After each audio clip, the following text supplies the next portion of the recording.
Okay, I've got a little something to say about Warrior Two. I must have instructed this posture like maybe a million times. I don't know, definitely a few 100,000. And I've got a mat with some lines on. Some of you've got mats with lines on, and I just want to challenge this cue. Okay, so this might upset you if you like really strong alignment cues. Okay, so you probably heard your yoga teacher say, point this foot that way, right, and then line up heel to arch. Back foot turns in. Yeah, I did this for years. The reason I'm addressing this is because I've taught a lot of people on teacher trainings, and I think I gave them bad information, and I feel bad about that now as I've got older and I've got like stuff going on with my hip. So let's just think about this. Let's be intelligent, right?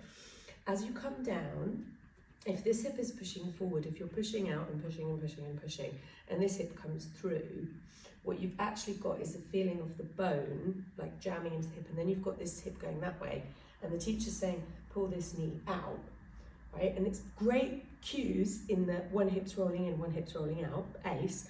What is it actually doing to the femur head? Bear in mind that the cis-born woman's femur bone is a different shape, and this is a sequence this is a posture that was designed by men when women weren't really allowed to do yoga. So what happens if I come from here?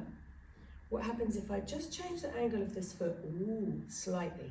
Yeah, and then what happens is instead of pushing this hip forward, I activate the glute and I lift up and just take that leg back a bit.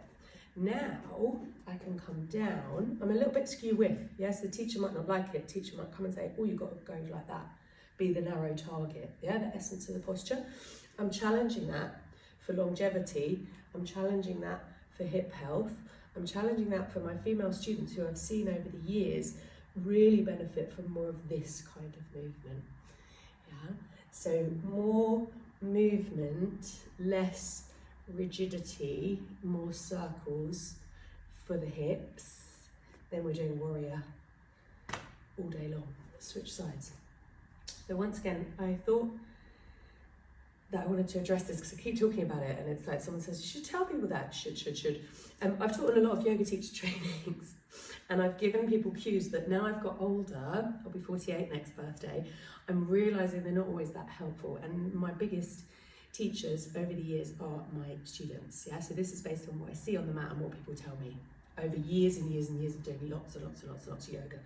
So this idea that we turn this foot out, and you might have heard that cue, make sure you can see your toenail, right? If I do that, in order to get to that, this hip's rotating in, right? So I've had issues with my knees over the years with these very strict male body oriented yoga postures where my knees then gone, I don't like it, right? So I come down like this and my lower back is struggling to bring my shoulders back over my hips. There's a lot of pressure in here, it doesn't feel nice, yeah? So instead of that foot turning out, what if the foot turns on the same angle as my thigh bone? And then there's a little bit of movement here where this hip can move and can go back.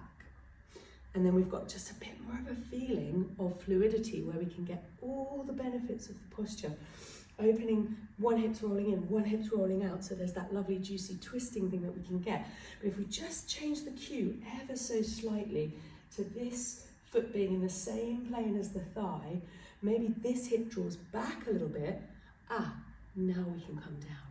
Now we lift the toes, now we pull in, push out. Now it's very, very powerful, but there's still enough movement there where I'm not going to wear the cartilage away on my hip, because you know what? Cartilage doesn't grow back.